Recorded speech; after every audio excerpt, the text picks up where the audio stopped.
In this opportunity, I would like to discuss about the hortatory exposition text, a type of text that we often encounter in various forms of communication, both written and spoken.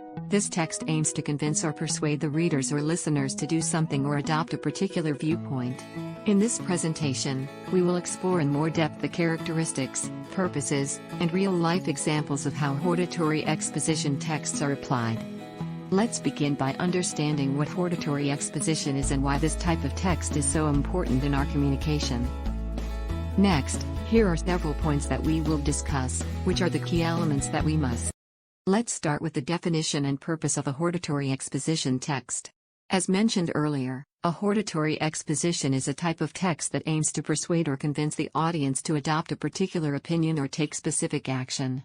This text typically presents arguments or reasons to support a certain viewpoint, with the intention of influencing the readers or listeners. The purpose of a hortatory exposition is clear: it is to persuade, convince, or motivate the audience to believe in something or act in a certain way. For example, in campaigns about environmental issues, a hortatory exposition text encourages people to take actions like reducing waste, recycling, or conserving energy. The ultimate goal is to change the way the audience thinks or behaves. Let's take a look at the generic structure of a hortatory exposition text. There are three main parts in this type of text.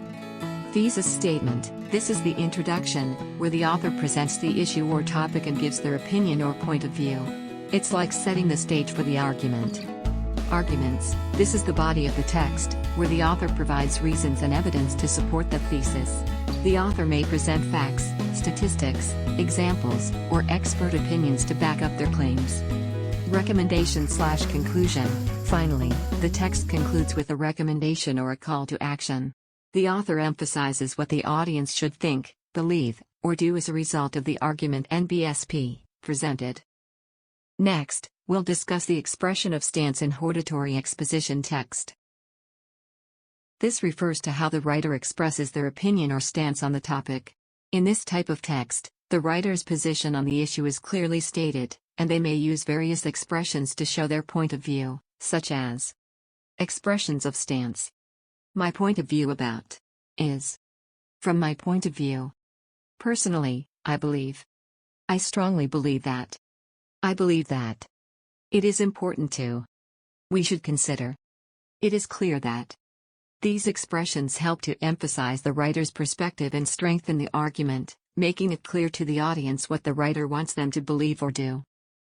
Finally, let's talk about the language features of a hortatory exposition text.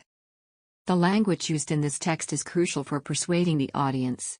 Some common language features include modal verbs. Words like should, must, ought to, have to are used to express necessity or obligation. For example, we should protect the environment. Rhetorical questions, questions that don't require an answer but are used to provoke thought or emphasize a point. For example, how long can we ignore the effects of pollution? Begins with sentence: I personally think, in my opinion, I believe. In stating arguments, the writer uses firstly, first, second, lastly, the last. In the last paragraph, the writer uses in conclusion, to conclude. From the facts above, we can conclude that. The writer uses present tense and passive sentences. The writer uses modals, should, must. Causal and conditional conjunctions, these help in linking ideas, showing cause and effect. For example, if we reduce waste, we can save the planet. Adjectives and adverbs, these are used to emphasize or intensify the argument. For example, immediate action is urgently needed. These language features make the text more persuasive and help convey the message more effectively. In summary, understanding the definition, purpose, generic structure, expression of stance, and language features of a hortatory exposition text allows us to appreciate how it works in influencing and persuading an audience. Now, let's move on to see how these elements are applied in real-world examples.